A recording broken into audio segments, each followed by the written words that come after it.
আসসালামু আলাইকুম। আলহামদুলিল্লাহ, অবশেষে আমার ভেড়ির কাজ কমপ্লিট হলো। তো এই ভেড়িটা করতে কত টাকা খরচ হলো আমার মোট, তাই আপনাদের মাঝে আজকে শেয়ার করব। তো এই যে দেখতে পাচ্ছেন, প্রথমে পাইলিং দিয়ে নিছি। এই পাইলিংয়ের বাঁশ নিছি মোট হচ্ছে ৩,০০০ টাকার। তো এই ৩,০০০ টাকা আবার এই পুরোটা হইতো না, দুই সাইড মাঝখান দিয়ে বাঁশ ফেড়ে ফেড়ে, যে দেখতে পাচ্ছেন মাঝখান দিয়ে বাঁশ ফেড়ে ফেড়ে তারপরে দিয়ে পাইলিং করা হয়েছে।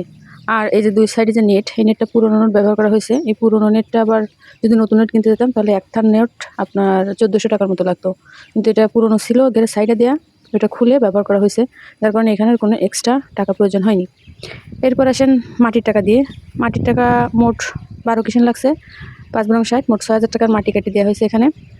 অবশ্যই মাথা আগের দিন ৩,০০০ টাকা কাজ করেছে, ওইটাই পাইলিংয়ের ভিতর মাটি পড়ে নাই।